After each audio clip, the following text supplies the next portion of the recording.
It is now time for Your Money. We're joined as always by David Nelson, CEO of Nelson Corp Wealth Management. David, welcome back. Glad to be here. Absolutely glad you're here with us this morning. And we see municipal bonds in the headlines sometimes. What's your take on these types of bonds? I think everybody likes tax-free income, and Yes. municipal bonds are tax-free. I don't think a lot of people probably know that, but anyway, they're a unique asset class, primarily owned by individuals. Very few institutions own municipal bonds.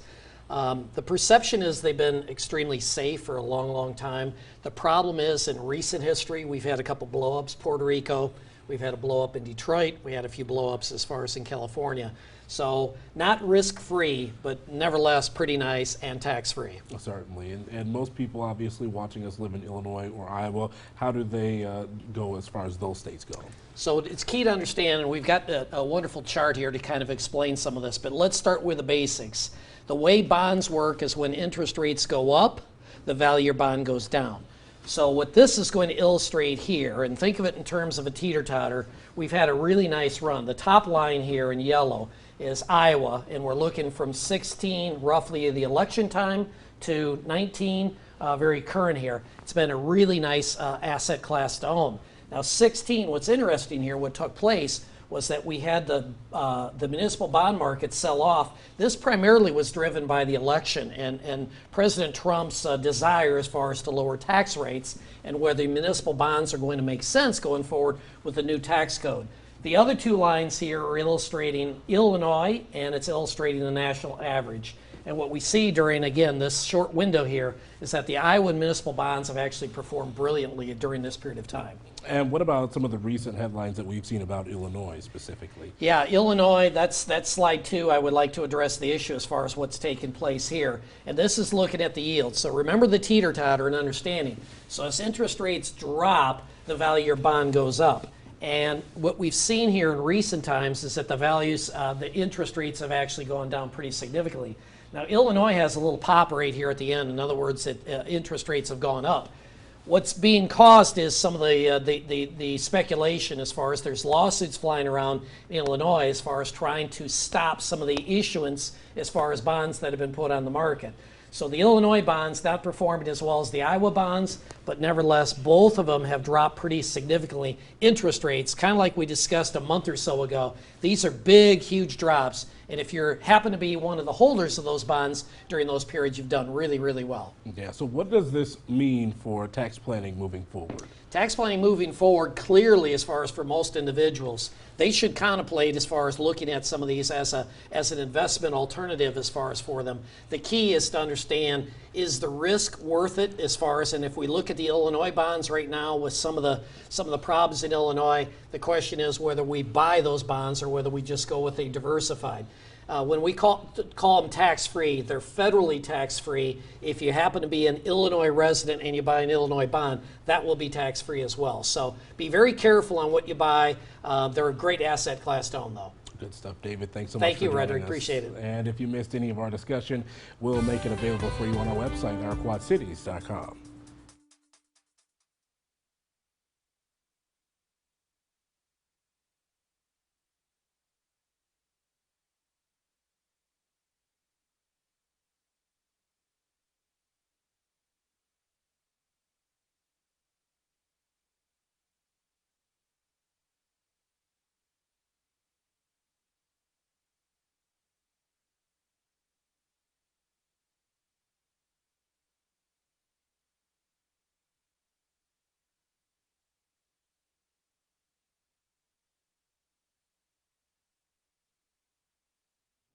Wait a minute. Segment 2. I'm sorry. No, it's okay. I'm sorry. I'm looking at the wrong.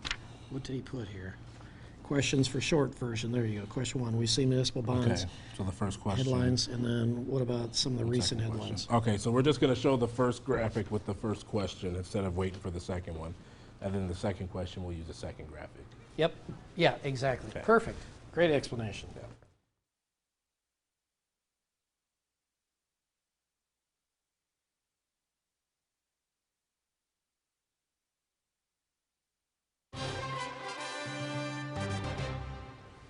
It's now time for Your Money. We're joined by David Nelson, CEO of Nelson Corp Wealth Management. David, welcome back. Thanks, Ryder. Appreciate it. Absolutely. So we've talking about municipal bonds this week. We've seen them in the headlines. What's your take on these types of bonds? I think everybody loves tax-free income, and municipal bonds are tax-free. They're federal tax-free. They could be state tax-free if you own a specific one to the state that you reside in. Terrific investment. This visually shows as far as what's taken place since 16. This would be roughly election time here. We had this drop off. I'll explain that here momentarily. But overall, it's been a really nice asset class to own. You're looking at 2 and 3% returns. I mean, that doesn't sound that exciting, but relative to other safe type investments, pretty good. This sell-off was pretty dramatic. This came about when President Trump was elected, and his goal was to lower tax rates. And so the municipal bond market doesn't look quite as attractive with lower rates. So the market sold off. However, since it's been absolutely fantastic, a great buying opportunity if you're lucky enough as far as to be disciplined enough as far as to try to buy there. Certainly. And then what about Illinois and Iowa specifically? Illinois and Iowa, this is the chart 2. This is trying to visually show the difference in Iowa's interest rates during this period. And this is looking at yield. So we typically talk to people in terms of municipal bonds, tax-free bonds, corporate bonds. They're all bonds are driven by interest rates. So as interest rates go up, the value of your bond goes down, and vice versa. So as rates have dropped during this window here, you made a lot of extra money. What's taking place in recent times is we see the yellow is the Iowa bonds and the pinkish is the Illinois bonds. What we've seen is interest rates drop here during this particular window, which is good if you own those particular bonds. Now, Illinois is dealing with a lot of financial issues as far as the state is, and the bottom line is this is a real big important issue as far as over there. Be careful if you're buying Illinois municipal bonds. There's a fair amount of additional risk that's associated with that. All right, David, good stuff as always. Thanks, Thank you for Frederick. joining Appreciate us. Absolutely. And if you missed any of part of this conversation, we'll make it available for you on ourquadcities.com.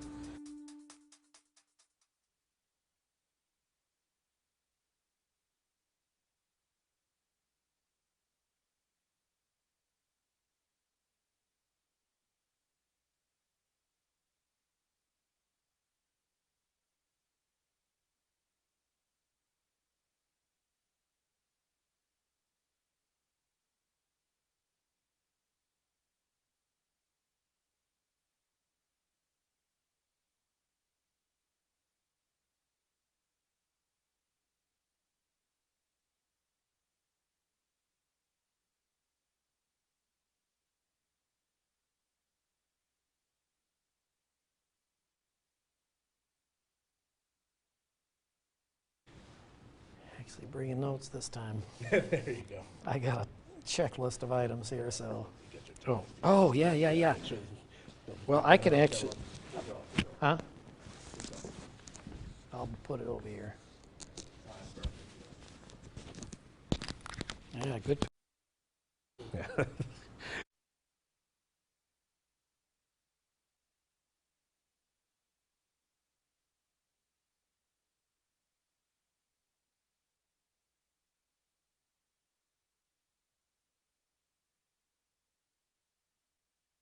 Yes, exactly. Oh, my goodness. It's crazy.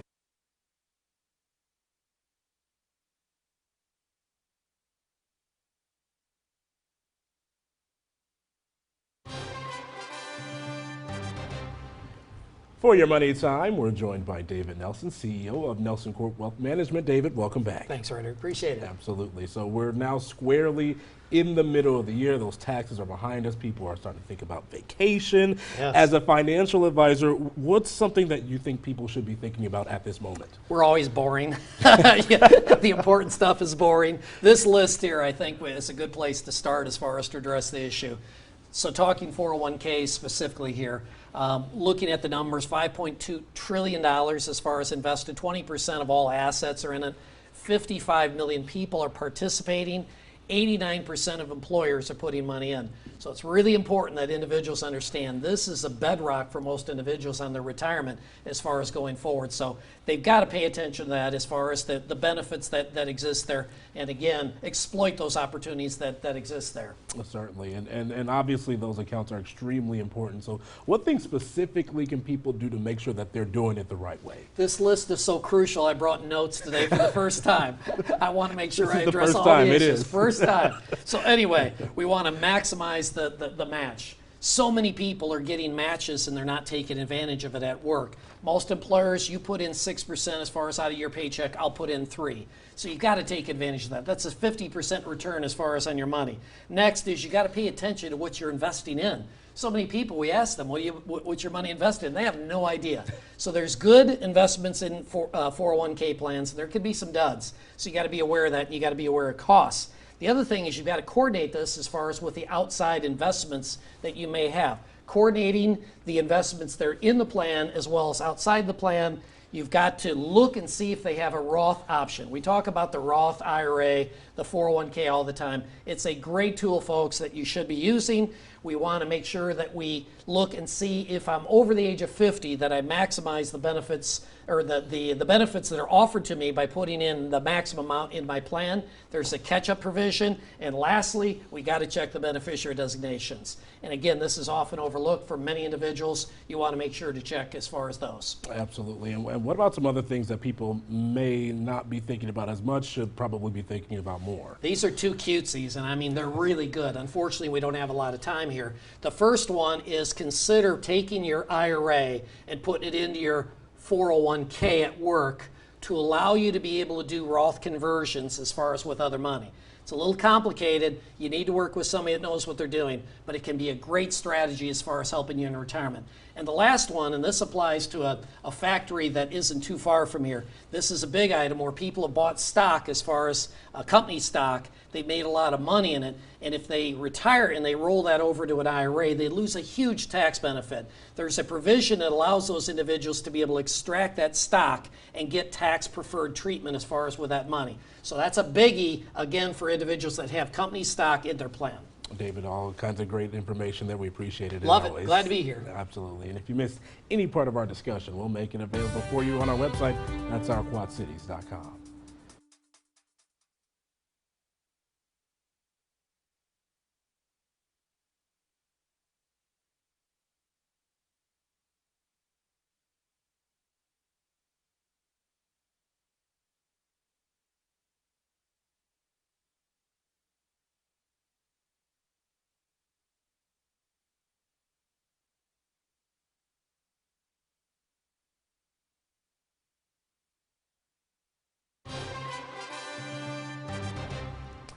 For your money time, once again, we're joined by David Nelson, CEO of Nelson Corp Wealth Management. David, welcome back. Thank you, Ritter. Appreciate it. Absolutely. So we're now squarely in the middle of the year. That means those taxes are behind us. People are thinking about vacation. As a financial advisor, what are some things that you think people should be thinking about at this point of the year? All kinds of boring stuff. We're boring people, but this stuff is so crucial to get it right. Yeah. I think most individuals are just trying to step back and look as far as what am I doing, what should I be doing. Most people, it's the discipline of putting money away. That's primarily the top list. The 401ks are crucial. I mean, the data backs it up as far as the importance of these type of instruments as far as for individuals. So those would be the top of the list as far as that individual should be contemplating. Well, certainly, and things very important there. But what things specifically should people be doing to make sure that they're going about it the right way? I brought a list. It's the very first time. This is important. I want to hit all of them, and I'll be quick as far as on this. We want to maximize the employer match.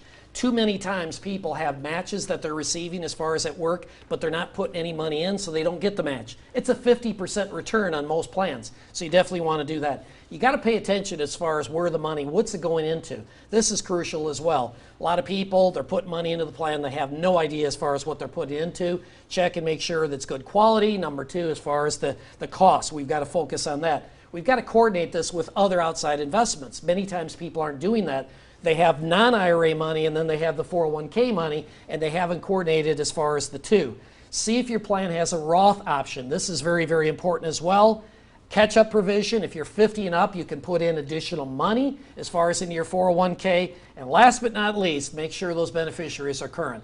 Too often people just breeze past that, act like it's not that big a deal. It's a big deal. You got to make sure that those beneficiaries are okay if something were to happen to you. Very important stuff as always, David. We Thanks, appreciate Frederick. you being here. Thank you. And if you missed any part of our conversation, we'll put it on ourquadcities.com for you.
Could you count to 10 for me for a mic check? 1, 2, 3, 4, 5, 6, 7, 8, 9, 10. 6.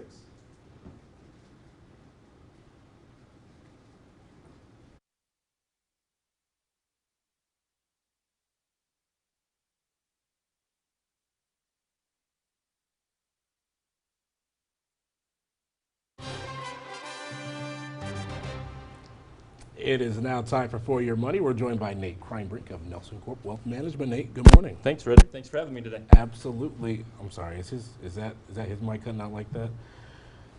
I'm hearing something. Are you guys hearing that back there? Is it kind of cut as he's moving around? Yeah. Do you want this one? That. Yeah. Might just be the cord. It just has to get changed out.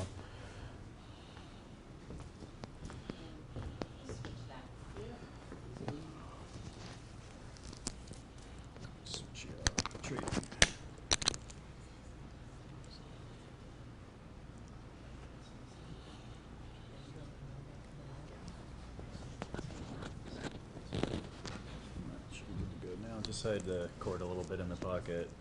Let's just say it should be good to go.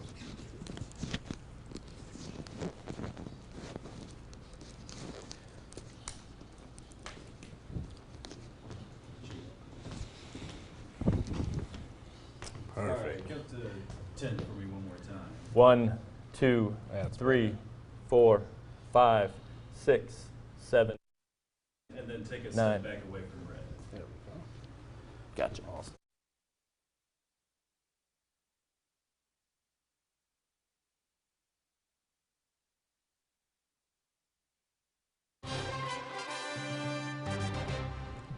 It's now time for Your Money. We're joined by Nate Kreinbrink of Nelson Corp Wealth Management. Nate, welcome back. Thanks, Frederick, for having me again. Absolutely. So we're talking about retirement and Social Security. Sometimes they seem to go hand in hand, but that isn't necessarily the case. Obviously, a lot of times it's not. So Social Security, when you take it, and when to retire are two major decisions that people usually lump together. They retire, and then the next day they file for their Social Security benefit.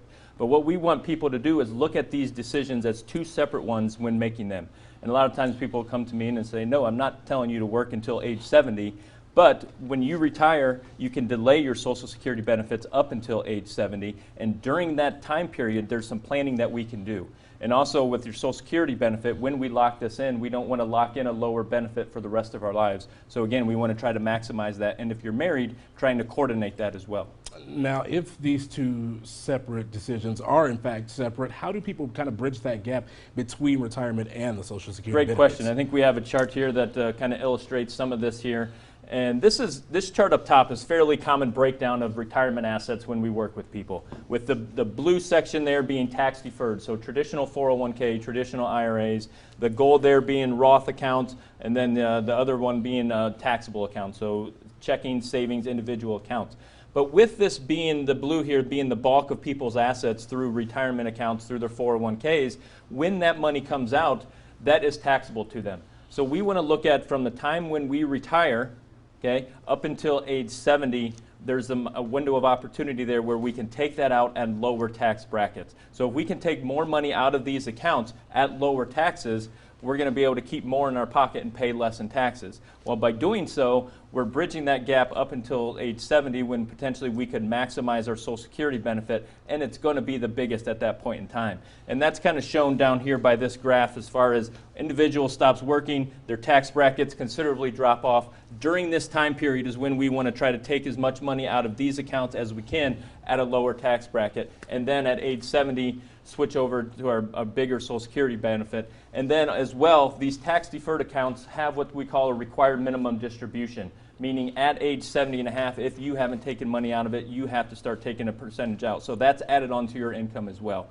So again, it's all about controlling our taxes throughout retirement and then understanding what we can do to maybe reduce those as we go. Certainly take advantage of that time frame. A lot of good can come from it. Exactly. All right, Nate, thanks so much for joining us as always. Thank you. And if you missed any part of our discussion, we'll make it available for you on ourquadcities.com.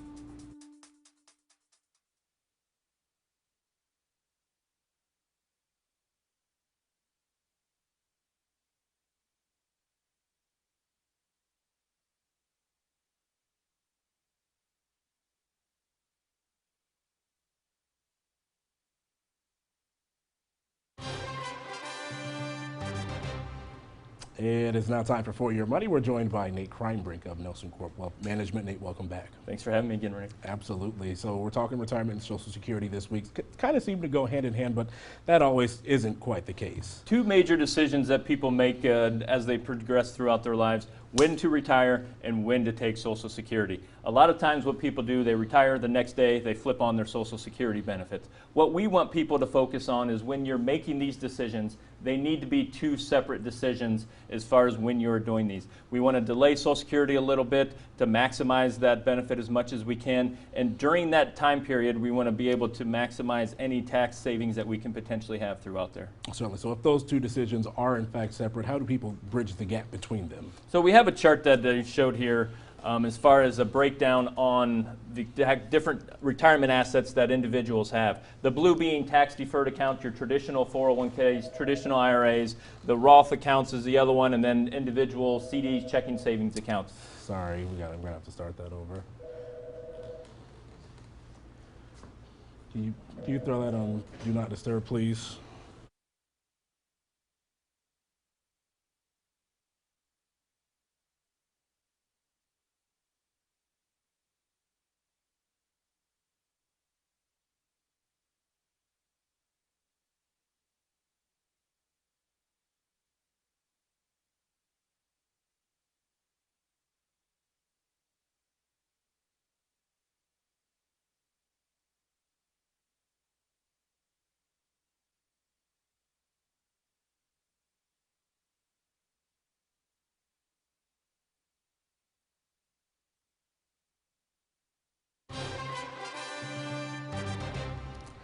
It is now time for Your Money. We're joined by Nate Kreinbrink of Nelson Corp Wealth Management. Nate, welcome back. Thanks for having me again, Ritter. Absolutely. So retirement and Social Security is what we're talking about this week. They kind of seem to go hand in hand, but that always isn't necessarily the case. Two major decisions that individuals make: when to retire and when to take Social Security benefits. Usually they retire, the next day they flip on Social Security benefits because they want to get some income coming in. That's what their neighbor did. That's how they're going to look to go this. What we want to make sure that people focus on is when you retire and when you take Social Security benefits. benefits need to be two separate decisions. There's some coordinating that we can do as far as with spouses with your Social Security benefits. There's some tax planning we can do in there. So again, we want to make sure that people know that there's some planning and being able to understand all the decisions and the options that are available to them. Well, certainly. So if those two decisions are in fact separate, then how do people exactly bridge the gap in between them? So we have a chart that kind of breaks down the different accounts that people have. The bulk of people's retirement assets are in the blue section here, tax deferred accounts. So your traditional 401ks, your traditional IRAs, and then they usually have a small percentage in Roth accounts and then another small percentage in their taxable accounts, whether that's individual, CDs, checking savings accounts. But what we want to understand is this money that's going to come out of the bulk of our assets that we have for retirement is going to be taxable to us. So if we can take more of that out in a lower tax bracket than having to pay it in a higher tax bracket, I think everyone's in favor that paying less in taxes as far as what we can do is going to keep more in our pocket and what we're going to pay in. So what we want to try to do is during this time when an individual retires, till when they have to start taking money out of those accounts, we want to be able to convert as much of this we can into our pocket and not pay as much taxes on it as what we can during that time. So again, maximizing our Social Security benefit for life, paying less in taxes, it's a win-win. Absolutely, Nate. Thanks so much for joining us. Thanks We appreciate again. it. Absolutely. And if you missed any of our discussion, we'll make it available for you on our quadcities.com.